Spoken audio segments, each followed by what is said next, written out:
Bonjour, Julien Bordery, directeur associé de Viatis, membre de Square.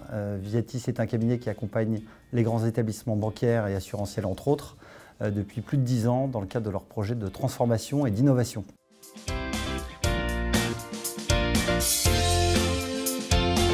Alors pour Viatis, cela signifie désormais que les entreprises doivent passer dans l'ère de l'API pour développer leur business et s'inscrire complètement dans le parcours des clients.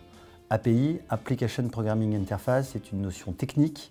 Il s'agit d'une interface pour échanger des données au sein même d'une entreprise ou entre entreprises. Les API sont nommées, sécurisées et les échanges sont contrôlés dans une plateforme d'API Management. L'API est nécessairement développée par le fournisseur qui les met à disposition des tiers pour que ces derniers consomment les données. Pour les banques, l'API First permet d'accéder à deux nouveaux leviers de croissance. Un levier interne d'abord avec la modernisation des systèmes d'information parfois vieillissants des banques.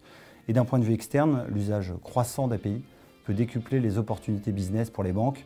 Le réseau de distribution d'un établissement bancaire va croître à mesure que ces API seront consommées.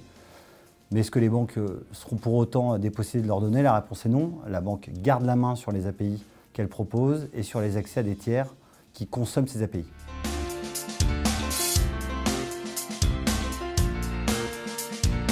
Si l'on se place du côté de la banque, ce nouvel usage va permettre de proposer des services enrichis et personnalisés aux clients. Par exemple, lorsqu'un client effectue un achat sur un site e-commerce, il pourrait lui être proposé au fil de sa navigation de l'assurer par tel ou tel assureur avec telle mensualité.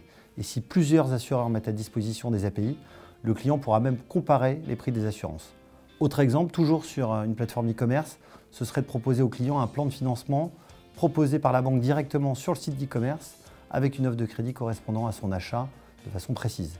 Ces exemples sont rendus possibles grâce à l'intégration d'API de banques et d'assurances directement au sein de plateformes marchandes.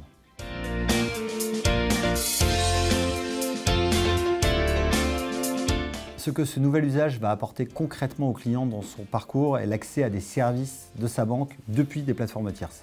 Ce parcours augmenté est aussi rendu possible via la communication accrue entre les différents acteurs via API. Côté sécurité également, le fonctionnement même d'une API augmente la sécurité quant à l'exploitation des données, au contraire du web ou du screen scrapping, puisqu'une API, c'est une donnée précise et rien d'autre.